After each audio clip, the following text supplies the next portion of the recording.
사랑하는 성도 여러분, 저와 여러분의 즐거움은 예배 회복에 있는 줄 믿습니다. 예배 회복이 우리에게 즐거움이 있다는 것을 말씀을 하고 있습니다. 여러분, 이들이 왜 큰 제사를 드립니까? 이 큰 제사라는 것은 크다 적다를 말하는 것이 아니고 모든 백성들이 한꺼번에 하나님 앞에 제사했다라는 것을 말하는 것입니다. 이 제사는 구체적으로 말하면 예루살렘 성벽의 재건으로 인한 봉헌 제사입니다. 유다 민족이 주전 586년에 바벨론에게 멸망을 당하죠. 그리고 1차, 2차, 3차, 주전 538년, 484년, 그리고 3차가 주전 444년에 귀환을 해요. 이것도 놀라운 하나님의 은혜였는데 그 3차 귀환을 주도한 사람이 누구냐면 바로 느헤미야예요. 느헤미야가 지도자가 되어서 예루살렘에 돌아와 보니까 예루살렘 성이 그야말로 난장판이 된 거예요. 성벽은 무너지고 성문은 다 불이 탔습니다. 그리고 이스라엘 백성들이 다 없는 거예요. 주민들도 다 사라졌습니다. 얼마나 처참했겠습니까? 그때 유다 민족 전체가 성벽을 재건하는데 매달립니다. 모든 백성들이 성벽을 재건하기 위해서 힘을 쓰는 거죠. 그래서 52일 만에 성벽이 재건이 되는 거예요. 그 성벽이 재건이 되었을 때 느헤미야가 우리 하나님 앞에 예배드리자, 제사하자. 그것은 마치 솔로몬 성전의 봉헌식을 회상하게 합니다. 주전 959년, 그러니까 적어도 515년 전에 솔로몬이 예루살렘 성전을 봉헌을 하나님 앞에 하는데 1000번제를 드리죠. 양 1000마리를 잡는 것입니다. 그렇게 큰 제사를 드렸는데 그 제사 이후에 그렇게 큰 제사를 드린 적이 없었어요. 느헤미야는 성벽의 재건의 봉헌식을 하나님 앞에 올려드리는 것입니다. 뿐만 아니라 여러분, 유다 민족이 주전 586년에 멸망을 하고 444년까지 무엇이 끊겨졌습니까? 제사가 끊겨진 거예요. 얼마나 제사가 그리웠겠습니까? 하나님 앞에 드리는 제사가 너무너무 그리웠습니다. 그들은 제사를 갈망했을 거예요. 그러나 포로지에서 어떻게 제사를 드립니까? 이방 민족 아래서 제사를 드릴 수가 없는 거죠. 그런데 하나님의 은혜로 귀환해가지고 성벽 재건하고 그 봉헌식 제사를 하나님 앞에 드렸습니다. 그들의 마음이 어땠을까요? 감격의 도가니였을 것입니다. 눈물바다였을 것입니다. 기쁨의 눈물이었습니다. 서로 얼싸안고 얼마나 감격적으로 하나님 앞에 제사를 드렸을까요? 저는 하나님도 기뻐하셨다고 생각을 해요. 지난 한 3개월 동안 우리가 예배를 제대로 드리지 못했어요. 저는 한국교회만 그런 줄 알았더니 서구교회도 마찬가지더라고요. 아마 오늘 오랜만에 이렇게 예배에 참석하신 분들은 남 모르는 그러한 마음의 갈망이 있었을 거예요. 그러나 여러 가지 환경으로 인해서 이 예배 현장에 오시지 못했을 것입니다. 그런데 오늘 이 자리에 왔습니다. 마음이 어떻습니까? 얼마나 즐거우세요? 얼마나 기쁩니까? 세상에서 찾아볼 수 없는 영적인 희열을 우리는 경험하게 되는 것입니다. 여러분, 오늘 이 시간 예배의 즐거움을 회복할 수 있는 우리 성도들이 다 될 수 있게 되기를 주님의 이름으로 축원합니다. 그러면 여러분, 예배의 즐거움의 회복은 이렇게 재난이 있어야 되고 또 우리가 오랫동안 예배 드리지 못해야지 회복이 되나요? 우리의 이 예배 회복은 오랜만에 예배 드려야지 회복이 되는 겁니까? 그건 아니잖아요. 오늘 본문이 그걸 얘기해 주는 거 아니에요.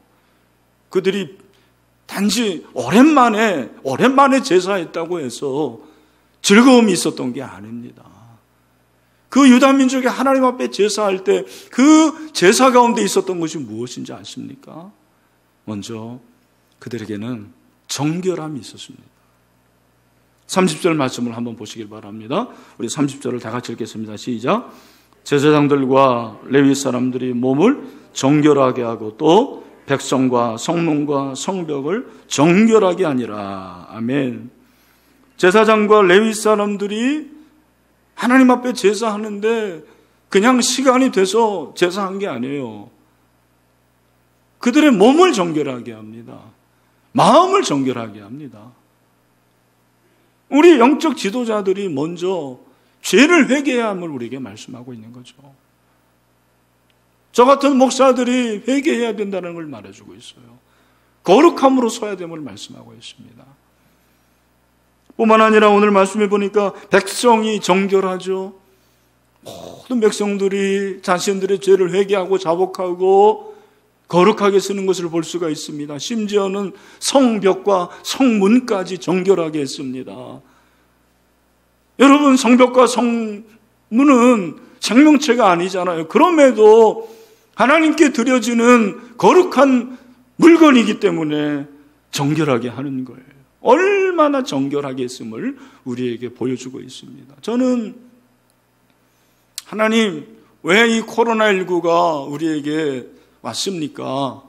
왜 이 코로나19가 이렇게 종식되지 않습니까? 라는 질문을 자주 합니다. 하나님께서 저에게 이것이다라고 시원하게 답을 해주시질 않아요.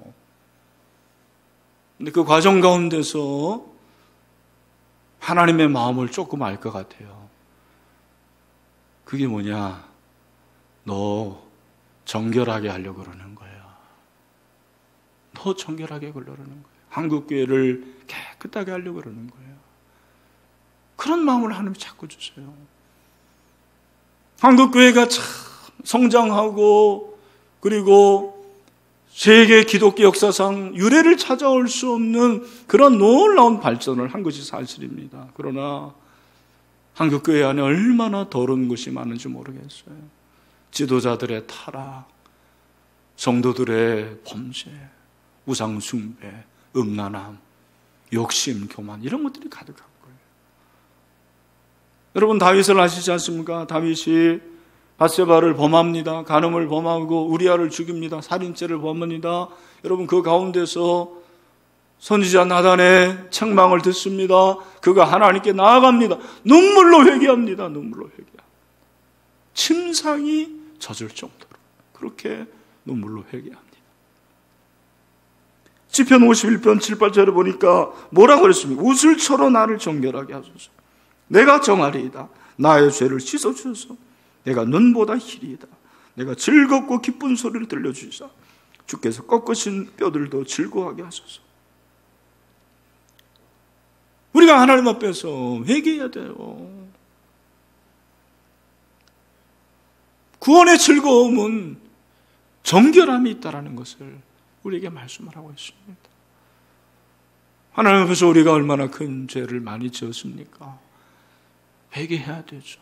우리의 불순종, 교만함, 음란함, 욕심 많은 거 하나님 앞에서 다 내어놓고 회개하는 그 예배 가운데 구원의 즐거움이 회복되게 될 것입니다.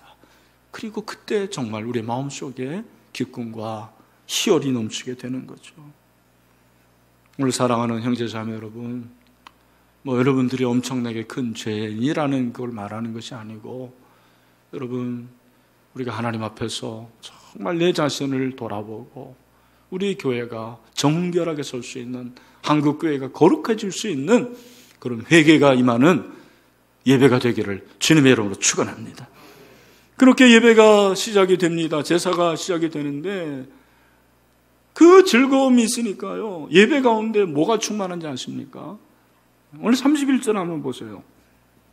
31절 우리 같이 한번 읽겠습니다. 시작.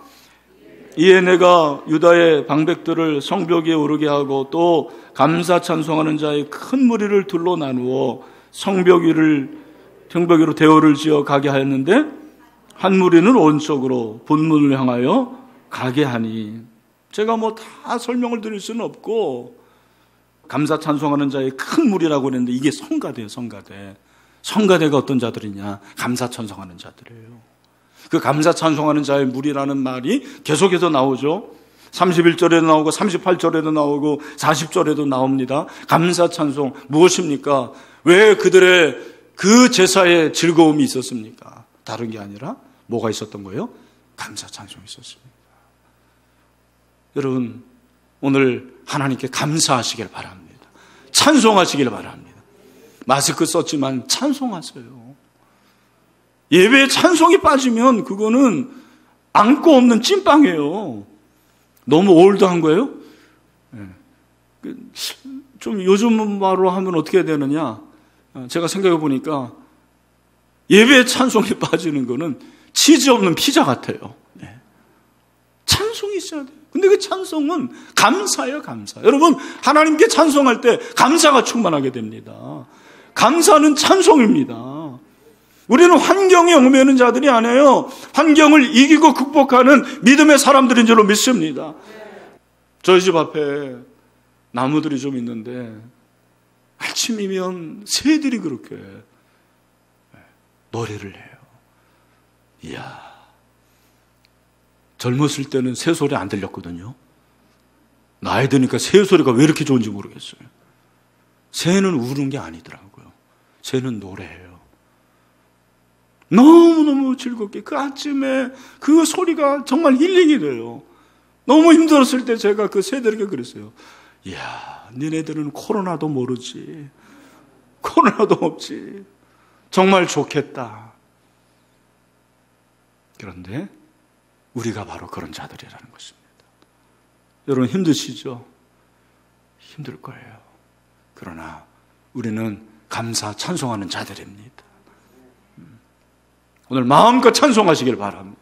감사하시길 바랍니다. 입술로, 마음으로, 우리의 모든 것으로 하나님께 감사 찬송하는 그런 즐거움 회복되는 이 예배가 되기를 주님의 이름으로 축원합니다. 그런데 회개와 감사 찬송이 그들을 즐겁게 했지만 정말 그들을 즐겁게 하는 가장 큰 원자탄과 같은 그러한 원동력이 하나 있었습니다. 여러분, 그게 뭘까요? 오늘 저는 본문을 통해서 그걸 발견합니다. 43절을 다시 보세요. 이날에 우리가 큰 제사를 드리고 심히 즐거워하였으니 이는 때문이라는 거죠. 그 이유가 뭐냐? 이는부터 시작. 이는 하나님이 크게 즐거워하게 하셨습니다. 아멘. 다시 한번 시작. 이는 하나님이 크게 즐거워하게 하셨습니다. 아멘. 누가 크게 즐거워하게 했어요? 하나님이 했습니다. 원어를 보면은요, 여기 즐거워하다라는 이 단어가 강조예요, 강조. 이 말은 열렬히 그 말이에요, 사실은. 하나님을 찬송하고 즐거워하는데 그냥 즐거워하는 것이 아니고 열렬히 한 거예요. 여러분, 오늘 우리가 하나님을 즐거워하는데 열렬히 즐거워하게 되기를 소원합니다. 그들은 예배의 목적을 알았어요. 지금까지는 예배가 수단이었어요. 무슨 수단? 복받는 수단. 안 드릴 수는 없고, 그러니까 그냥 제물도 그냥 원하는 대로, 원하지 않는 뭐 그런 제물도 드리고 절뚝발이 제물도 드리고 온전한 제물 드리지 않았어요. 시간만 되었어요. 하나님께서 그 제사에 내가 신분이 났다고 그랬어요. 근데 하나님께서 이 모든 은혜를 주셨다고 생각을 하니까 근데 예배의 자세가 바뀌어지는 거예요. 여러분, 제가 19년 목회를 하면서 깨달은 사실, 예배의 자세가 그 사람의 신앙의 자세더라고요. 예배의 자세가 그 사람의 신앙의 우리 목사고 장로더라도 예배를 함부로 드리고 예배 정성스럽게 드리지 않고 예배에 집중하지 않는 사람은요, 그 사람은 신앙이 병든 거예요. 예배는 목적이에요. 수단이 아니에요. 오늘 하나님께서 그들에게 말씀하셨을 거예요. 야, 정말 너희들 이 예배가 너희의 인생의 목적이냐? 너 나에게 집중하냐? 말씀하셨을 거예요. 코로나19를 통해서 하나님이 우리에게 질문하시는 것 이겁니다. 너 예배가 그냥 드리는 거 아닌 거 알았지? 예배는 시간만 되면 드리는 게 아니야. 예배는 주일만 되면 네가 종교적으로, 형식적으로, 습관적으로 드리는 그런 행사가 아니야. 예배는 네가 구원받은 하나님의 백성으로서의 최고의 감사요, 기쁨이라는 걸로는 아니야 말씀하십니다. 여러분, 예배는요 얼마나 가치가 있는지 모릅니다. 이스라엘 백성들이 출애굽하는데요, 출애굽기 여러분 잘 읽어보세요. 저는 오늘날 출애굽기를 읽으면서 뭘 깨달았냐면, 하나님이 출애굽을 시킨 목적은 물론 가나안 땅에 도착하는 거지만 그것보다 먼저가 있는데 뭐냐면 제사를 드리게 하기 위함이었습니다. 여러분, 그 집에 가셔서 8장, 9장, 10장, 11장을 읽어보세요. 특별히 8장 27절에 보면 뭐라고 그랬습니까? 우리 8장 27절 다 같이 읽겠습니다. 시작. 우리가 사흘쯤 광야로 들어가서 우리 하나님 여호와께 제사를 드리되 우리에게 명령하신 대로 하려 하나이다. 아멘. 그러니까 모세가 지금 바로에게 뭐라고 말하냐면, 우리가 왜 출애굽해야 되느냐? 바로가 물었을 거 아니에요. 우리 한 사흘쯤 가서 하나님께 제사 드리려고 그래. 400년 동안 우리 제사 못 드렸어. 하나님께 제사 드려야 돼. 이것이 우리 인생의 목적이야. 바로가요, 자꾸 막아요. 아니야, 드리지 마. 나중에는 그러면 다 가지 말고 어린이들만 데려가. 결국 장자재앙을 통해서 빨리 가라고 그럽니다. 빨리 가라고요. 그래서 뭐라고 그럽니까? 여러분, 10장 24절에 바로가 모세를 불러서 이르되 너희는 가서 여호와를 섬기되 너희의 왕과 손은 모세가 이르되 왕이라도 우리 하나님께 드릴 제사와 번제물을 우리에게 주어야겠고 머물러 두고 너희 어린 것들은 너희와 함께 갈지니라. 결국 하나님께 제사하는 거죠. 여러분, 우리가 이렇게 마음껏 예배할 수 있는 것은 예수 그리스도께서 저와 여러분을 위해서 십자가에 죽으셨기 때문입니다. 그렇게 죄에서 우리는 탈출했고 죄를 이기게 되었습니다. 그런 저와 여러분이 하나님께 드리는 최고의 섬김은 바로 하나님께 예배하는 것을 믿으시기를 주님의 이름으로 축원합니다. 그래서 여러분, 그들이 그렇게 예배가 목적임을 아니까요, 놀라운 역사가 일어나는 거예요. 그게 뭐냐면, 오늘 본문에서 제 마음에 또 와닿았던 게 뭐냐면, 누가 예배를 하냐면, 누가 제사를 하냐면 부녀와 어린아이도 즐거워했다고 그래요. 여러분 아시는 대로 성경에는 부녀, 어린아이 잘 안 나와요. 그죠? 60만 명 출애굽했는데 부녀 어린이 뺀 거예요. 예수님이 5병이요 5,000명 먹었을 때도 산의 장정들만 포함시켰지 부녀와 어린아이는 관심의 대상이 아니에요. 그런데 여러분, 제사를 통해서 즐거움이 넘치게 되니까 누가 즐거워해요? 어린아이까지. 여러분, 예배의 즐거움을 회복하면 우리 자녀들도 하나님께서 주시는 그런 은혜를 경험하게 되는 것입니다. 우리 자녀들도 경험하게 돼요. 여러분, 자녀들이라도 어린아이라고 영적인 존재가 아닌 게 아니에요. 여기도 지금 어린아이들이 있는데 우리 어린아이들 이 예배를 통해서 하나님을 만날 수 있을 줄로 믿습니다. 영적인 예배자가 되는 것입니다.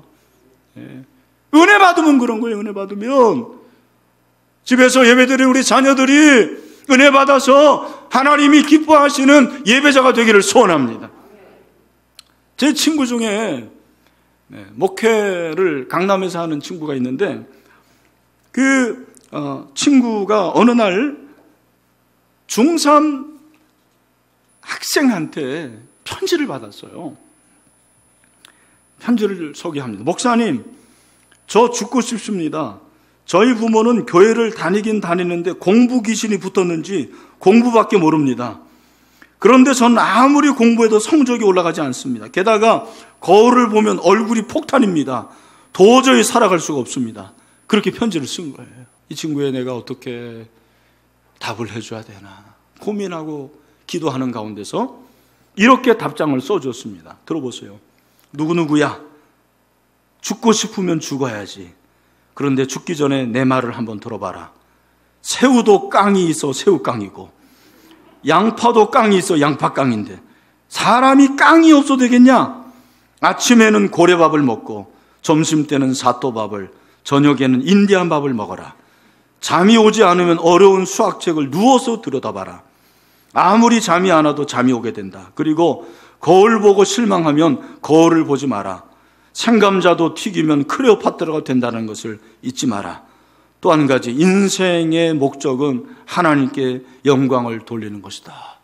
그렇게 포스트잇 2장에 써가지고 보낸 거예요. 그런데 이 친구가 깔깔깔깔 웃으면서 은혜를 받았어요. 네. 그래서 이 아이가 변화가 되는 거예요. 아, 그래? 생감장도 튀기면 클레오파트라가 된다는데 나도 한번 해보자. 어떻게 하면 하나님께 영광을 돌리면서 살 수 있을까? 그렇게 고민을 하면서 기도를 시작했는데 일주일 정도 되었는데 세상에 수학책을 봐도 잠이 안 오는 거예요. 잠이 안 오니까 어떻게 됩니까? 일어나야죠. 책상에 앉아가지고 그 모르는 수학책을 보면서 풀기 시작하는데 드디어 풀리기 시작하는 거예요. 네. 뭐 다 얘기할 수는 없고 정말 놀랍게 영화처럼 대학에 입학을 했다고 그래요. 근데 그게 끝이 아니에요.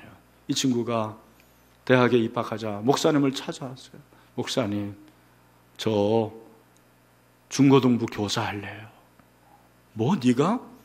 네, 그래서 저처럼 갈 길 몰라 하는 애들 제가 가르치고 싶어요. 목사님이 너 지금은 안 돼. 한 1년 정도 훈련 받고 그리고 교사해. 2학년 때부터 교사가 된 거예요. 세상에. 그 반 이름이 클레오파트라 반. 반의 목표는 전신 마취해서 성령 수술이 가능할 때까지 기도한다. 애들이 몰려오기 시작하는데요. 부흥의 역사가 일어난 거예요. 네, 놀라운 일이 일어난 거죠. 사랑하는 우리 성도 여러분, 여러분의 자녀들 결코 무시하지 마세요. 포기하지 마세요. 우리 자녀들도 하나님 만나면, 은혜 받으면 예배자가 됩니다. 하나님께 영광을 올려드릴 수가 있습니다. 우리 여기 학생들 꼭 기억하세요. 예배자가 되시기를 바랍니다. 예배자가 되면 돼요. 예배자가 되면 인생에서 성공할 수가 있습니다. 마지막으로 오늘 본문에서 뭐라고 그랬습니까? 맨 마지막에 예루살렘이 즐거워하는 소리가 멀리 들렸다고 그랬습니다. 저는 이 말씀도 참 은혜가 됐어요. 이 멀다라는 것이 어느 정도냐? 제가 가지고 있는 주석에 보니까 이 동네가 28절에 나오는 느도바라는 동네라고 그렇게 주해를 하더라고요. 28절에 이에 노래하는 자들이 예루살렘 사방들과 느도바 사람의 마을에서 모여들었다고 그랬거든요. 24km 꽤 먼 거리죠. 그곳까지 그들이 즐거워하는 소리가 들렸어요. 예루살렘이 즐거워하는 소리가 멀리 들렸다고 그랬습니다. 사랑하는 성도 여러분, 오늘 우리가 이렇게 즐겁게 예배하는 소리가 우리나라의 느도바 같은 그곳까지 들려지는 놀라운 역사가 있게 되기를 소원합니다. 저는 그렇게 되기를 원해요. 우리만 예배하는 것이 아니고 여러분의 자녀들이 예배하는 그날에 오게 되기를 소원합니다. 여러분의 남편들이 돌아오기를 소원합니다. 여러분의 이웃들, 그리고 우리가 전도해야 될 전도 대상자들이 다 주님 앞에 나와서 예배하는 그날이 속히 오게 되기를 소원합니다. 저는 그랬으면 좋겠어요. 오늘 우리의 예배의 즐거움의 회복이 나에게만 있는 것이 아니고 우리 모두에게 회복 있게 되기를 소원합니다. 이사야서 66장 23절 말씀으로 마무리를 하겠습니다. 우리 다 같이 읽읍시다. 여호와가 말하노라. 매월 초하루와 매 안식일에 모든 여력이 내 앞에 나와 예배하리라. 아멘. 여러분, 이런 역사가 있게 될 줄로 믿습니다. 그렇게 될 것을 선포합니다. 모든 혈육, 성령 받은 자들, 은혜 받은 자들, 그리고 구원 받은 자들이 다 나와서 하나님을 예배합니다. 예배의 즐거움이 충만하게 될 것입니다. 여러분, 그런 은혜가 있게 되기를 주님의 이름으로 축원합니다.